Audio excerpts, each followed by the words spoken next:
Assalamualaikum warahmatullahi wabarakatuh. Saya Kairisma Dalimunte dari kelas D reguler 2019 dengan NIM 319242217 pada mata kuliah Pendidikan Anti Korupsi dengan dosen pengampu yaitu Bapak Dr. Bahrul Khair Amal MSI. Baiklah, sebelumnya di sini saya akan menjelaskan tentang pengertian apakah itu pendidikan anti korupsi. Yang pertama, pendidikan adalah suatu usaha yang secara sadar untuk mengembangkan potensi pembawaan baik jasmani maupun rohani sesuai dengan nilai-nilai yang ada di dalam lingkungan masyarakat. Kemudian, kata anti dapat diartikan sebagai suatu keadaan untuk menentang ataupun tidak suka terhadap sesuatu. Kemudian, kata korupsi berasal dari bahasa Latin yaitu corrupti atau corruptus dan dalam bahasa Inggris yaitu corruption yang secara harfiah berarti keburukan, penyimpangan, kejahatan dan juga ketidakjujuran. Jadi di sini dapat diartikan bahwasanya pendidikan anti korupsi merupakan suatu usaha sadar dan juga terencana untuk mewujudkan dan juga mengembangkan proses belajar yang kritis terhadap nilai-nilai anti korupsi yang sesuai dengan nilai-nilai yang berlaku dalam masyarakat, sehingga memiliki kesadaran untuk melakukan penolakan ataupun perlawanan terhadap ketidakjujuran, kejahatan ataupun tindakan korupsi tersebut. Selanjutnya yaitu ada manfaat dari mempelajari ilmu pendidikan anti korupsi. Yang pertama yaitu dapat menanamkan nilai moral kepada peserta didik dan juga mahasiswa sehingga dapat berkata jujur, bekerja keras, dan saling menghargai terhadap sesama sehingga tidak menimbulkan bibit korupsi.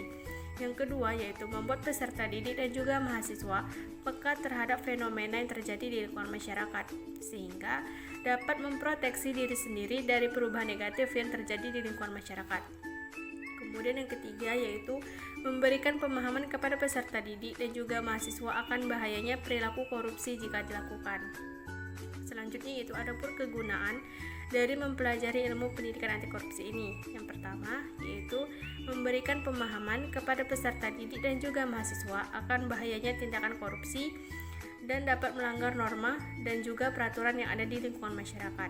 Yang kedua yaitu menjadikan peserta didik dan juga mahasiswa sebagai generasi muda yang memiliki jiwa anti korupsi. Kemudian dapat menanamkan nilai-nilai positif kepada peserta didik ataupun mahasiswa seperti sikap jujur, tanggung jawab, kerjasama, kerja keras, dan juga mandiri.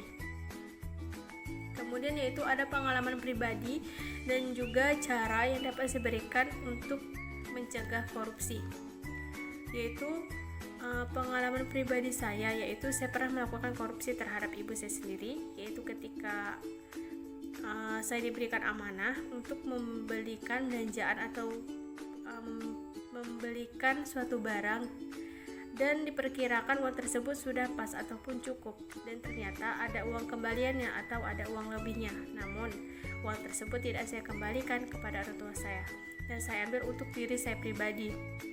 Hal tersebut tentu saja merupakan suatu sikap negatif dan tidak patut untuk dilakukan, sehingga cara yang dapat saya lakukan untuk mencegah tindakan korupsi tersebut yaitu dengan menanamkan dan juga melatih sikap kejujuran dalam diri saya sendiri secara khusus, sehingga kita akan merasa takut jika kita melakukan suatu kebohongan ataupun suatu ketidakjujuran. Selanjutnya yaitu teori ahli mengenai pendidikan anti korupsi. Menurut Amirullah Syarbani, pendidikan anti korupsi adalah usaha sadar untuk memberikan pemahaman dan juga pencegahan terjadinya perbuatan korupsi yang dilakukan dari pendidikan formal di sekolah, pendidikan informal pada lingkungan keluarga, dan juga non formal pada masyarakat. Contohnya yaitu dalam lingkungan sekolah, guru akan memberikan penjelasan kepada siswa dan juga mahasiswanya bahwa dalam mengerjakan tugas sekolah harus dari pemikiran sendiri, bukan dari hasil pemikiran teman, seperti mencontek ataupun dari Google. Dan kita harus percaya dengan kemampuan kita sendiri. Begitu juga dalam lingkungan keluarga dan masyarakat akan mengajarkan dan juga menanamkan sikap jujur kepada anaknya mulai dari ia kecil sampai ia sudah besar ataupun dewasa, sehingga ketika besar nanti ia akan terbiasa dengan sikap jujur tersebut. Baik, hanya itu yang dapat saya sampaikan. Terima kasih. Assalamualaikum warahmatullahi wabarakatuh.